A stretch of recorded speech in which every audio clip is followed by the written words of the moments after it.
प्रशंसा करते हैं तो कोई दूसरा खाने पीने की चीज को पाकर कैसे प्रशंसा नहीं करेगा। कितना, मतलब वो ब्राह्मण सोच रहा है कि तो आचारवश कहते हैं ना कि आप आगे जाइए, पर ऐसा कहने पर भी इसकी इतनी प्रशंसा कर रहा है, तो भोजन की कितनी प्रशंसा नहीं करेंगे, बिल्कुल करेंगे। तो अंत उसने बहुत प्रसन्न हो,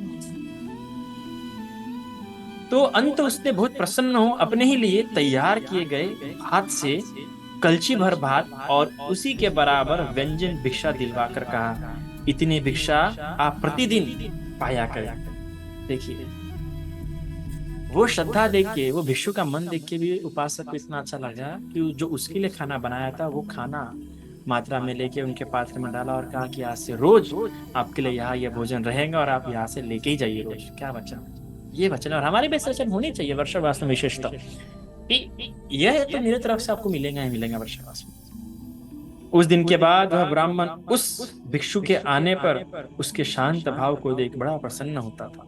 देखो, भिक्षु को देखना ही बड़ा प्रसन्न मन कराता है। उसने स्थवीर को सदा के लिए अपने घर पर ही भोजन करने की प्रार्थना की। स्थवीर ने चुप रह स्वीकार किया।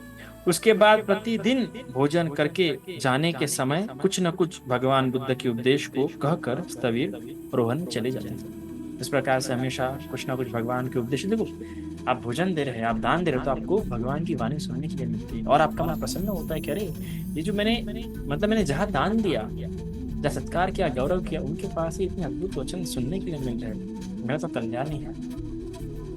नागसेन का 10 महीने बीतने पर उस ब्राह्मण को पुत्र उत्पन्न हुआ। उसका नाम नागसेन रखा गया। वह क्रमश लड़ते हुए 7 वर्ष का हो गया। तब उसने, उसके पिता ने उसे कहा, प्रिय नागसेन, इस ब्राह्मण कुल की जो शिक्षाएं है, तात इस ब्राह्मण कुल की कौन सी शिक्षाएं है? प्रिय नागसेन, तीनों वेद और दूसरे शिल्प, यही शिक्षा है। बच्चा कहता है, तात मैं उन्हें सीखूंगा।